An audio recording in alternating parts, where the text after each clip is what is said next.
Hey everyone, I have a letter I want to read. It's very important, and I hope that you will uh, listen to this. If you would like a copy of the letter, I can email one to you.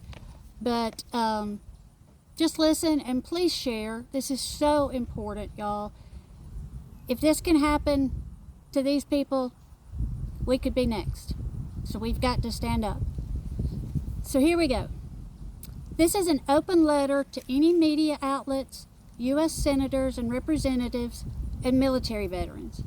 I continue to be astounded by the deafening silence coming from all of you regarding treatment of those arrested for the events at our Capitol on January 6, 2021.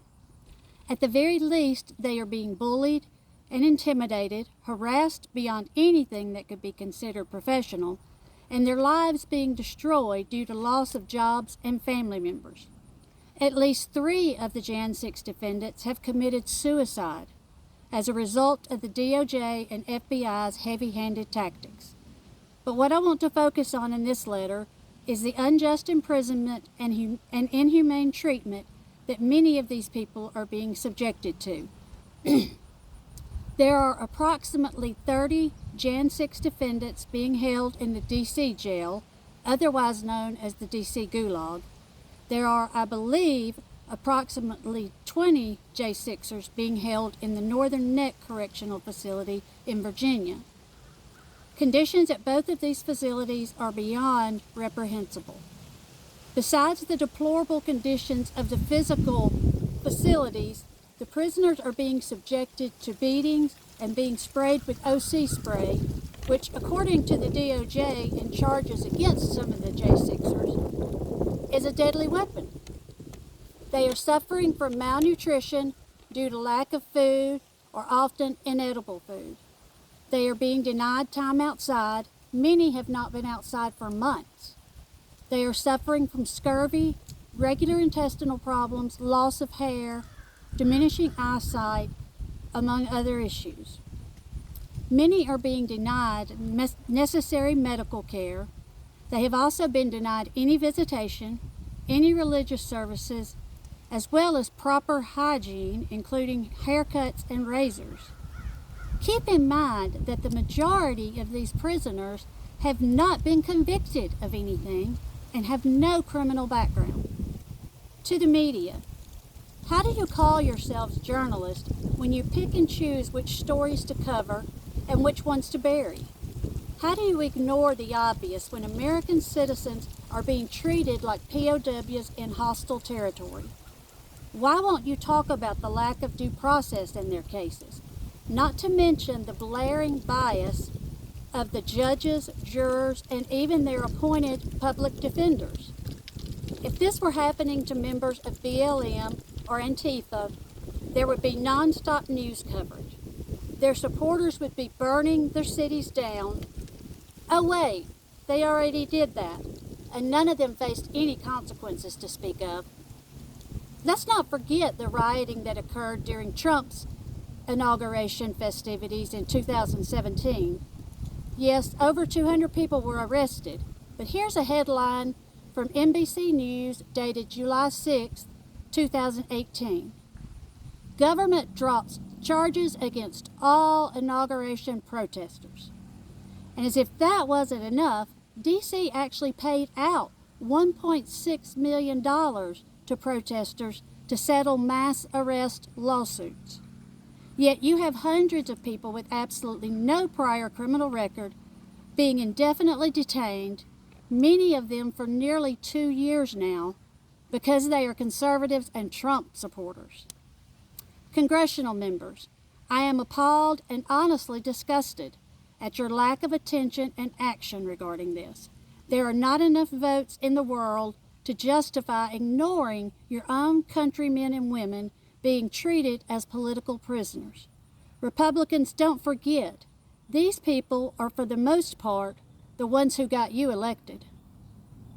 You may not be in the majority yet, but at the very least, you need to be bringing all of this to light every time a camera or microphone is in front of you. I truly believe that most of the people in this country are still good, and if they had any idea what is going on in their own backyard, they would rise up against this. Stop worrying about votes and money and start worrying about the destruction of our republic. We do still have a constitution, but we may not much longer if we continue to sit back and do nothing. Now to all of our veterans. I can't count the number of times in my life I have heard, "No man left behind." Well, guess what? At least half of the detainees at the DC jail and a number at the Northern Neck facility are veterans. There are other veterans scattered across the U.S. in various jails and prisons. They have been used as political pawns to make sure no one on the right will ever again try to redress their grievances against a Democrat-led administration. One such veteran is retired Army Green Beret Jeffrey McKellum. He served 22 years in the Army, followed by 10 years of service in the CIA.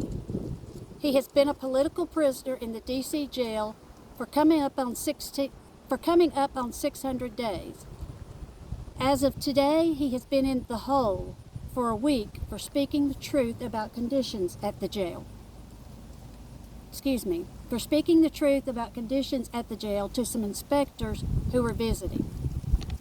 Here are a few lines from a letter he was able to get out, dated 10/6/22. Burn marks litter the walls and floors where previous inmates burned paper to light K2, meth, pot, whatever. My skin is becoming wrinkled from the lack of sunlight. I haven't been outside in months. The paint on the walls is peeling, snot, burn marks, jizz, urine stains. Freaking inmates are up to all hours screaming and banging on the doors. Guards bang my cell door to see if I'm dead, shine a light on my face until I move. It's like an effing zoo.